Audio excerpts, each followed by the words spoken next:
साल था 1990। कर्नाटका अपने बूमिंग फेज़ में था। उसमें से भी बेंगलोर एक ऐसा शहर था जहाँ पर अपॉर्चुनिटीज़ बहुत तेज़ी से बढ़ रही थी। बहुत सारी बड़ी बड़ी कंपनीज़ इस शहर में आना चाह रही थी और बेंगलोर शहर धीरे धीरे डेवलपमेंट की ओर बढ़ रहा था। उसी समय बेंगलोर में धीरे धीरे लोग गायब होने की खबर आने लगी एंड जो भी लोग गायब होते वो फिर कभी ना मिलते। इत्तेफाक की बात तो ये थी कि गायब होने वाले सारे लोग मेल थे। Isn't that weird? आखिर क्यों अचानक ही इस शहर में सिर्फ और सिर्फ मर्द गायब होने लगे?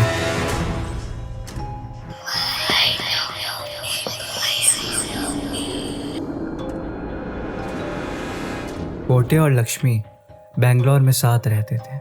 वो दोनों एक दूसरे से बहुत प्यार करते थे। कोटे लक्ष्मी के लिए कुछ भी कर सकता था। उन दोनों का रिश्ता मानो अटूट था। कोटे एक साइकिल मैन्युफैक्चरिंग की कंपनी में काम करता था। वो बहुत ही हार्ड वर्किंग और टैलेंटेड था।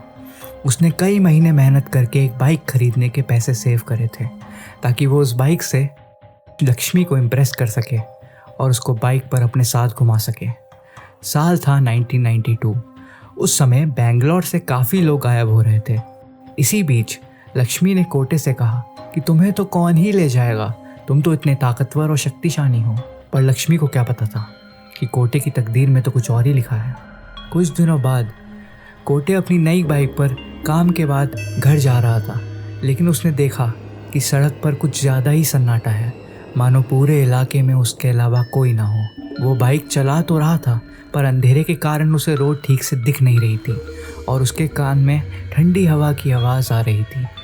कोटे बाइक चला रहा था, तभी उसने देखा कि उसके बगल में एक बरगद का पेड़ था जिस पर लाल धागा बंधा हुआ था। एकदम से कोटे को एक आवाज़ आई।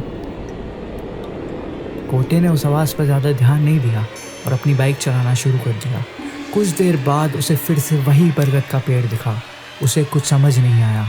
वो सोचने लगा कि मैंने अभी तो ये बरगद का पेड़ देखा था, आखिर ये फिर से कैसे आ सकता है। उसी समय कुछ दूर एक औरत दिखाई दी कोटे को। उसने लाल साड़ी पहन रखी थी, उसके हाथ में सोने के गहने थे, उसका मुंह घूंघट से ढका हुआ था। कोटे ने उस औरत से पूछा कि आप इतनी रात को यहाँ क्या कर रही हैं? क्या आप खो गई हैं? आइए मैं आपको कॉलोनी तक छोड़ देता हूँ। उस औरत ने कोटे को कोई जवाब नहीं दिया। वो कोटे के कंधे पर हाथ रखकर उस बाइक पर बैठ गई। कोटे ने सोचा शायद ये औरत डर गई होगी, इसलिए शांत है। थोड़ी देर बाद कोटे ने महसूस किया कि उस औरत का तो कोई वज़न ही नहीं था, मानो बाइक पे उसके पीछे कोई ना बैठा हो। बहुत हल्का लग रहा था उसे। ये सब सोचते हुए कोटे बाइक चला रहा था।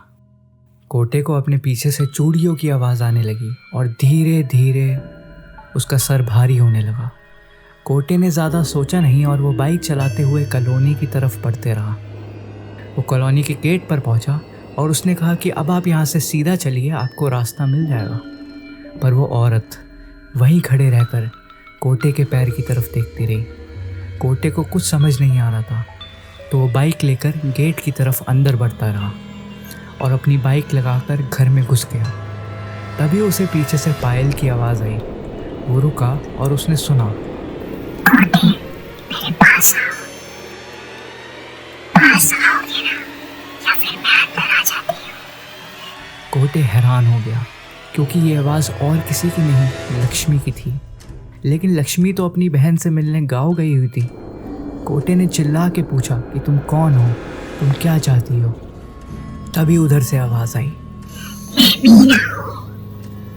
उसी समय कोटे को याद आया कि उस गांव में उसने एक बात सुनी थी कि एक औरत की आत्मा रोज़ रात गलियों में घूमती है, लोगों के दरवाज़ों पे खटखटाती है और अगर कोई दरवाज़ा खोल दे तो वो उन्हें अपने साथ ले जाती है।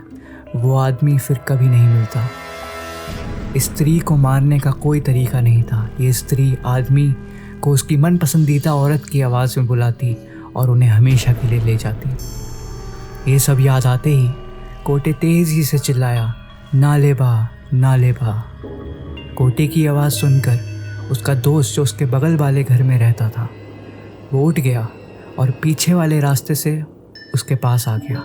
उसने कोटे से पूछा कि तुम क्यों चिल्ला रहे हो, तो कोटे ने सारी कहानी उसे बता दी। ये बात सुनते ही उसका दोस्त आश्चर्यचकित रह गया और वो उसे लेकर अपने घर चला गया और घर के दरवाजे पे उसने नालेबा लिख दिया। नालेबा का मतलब होता है ओ स्त्री कल आना। वो स्त्री उस दिन तो वहाँ से चली गई, पर माना जाता है कि वो स्त्री आज भी अपने मर्द की तलाश में भटक रही है।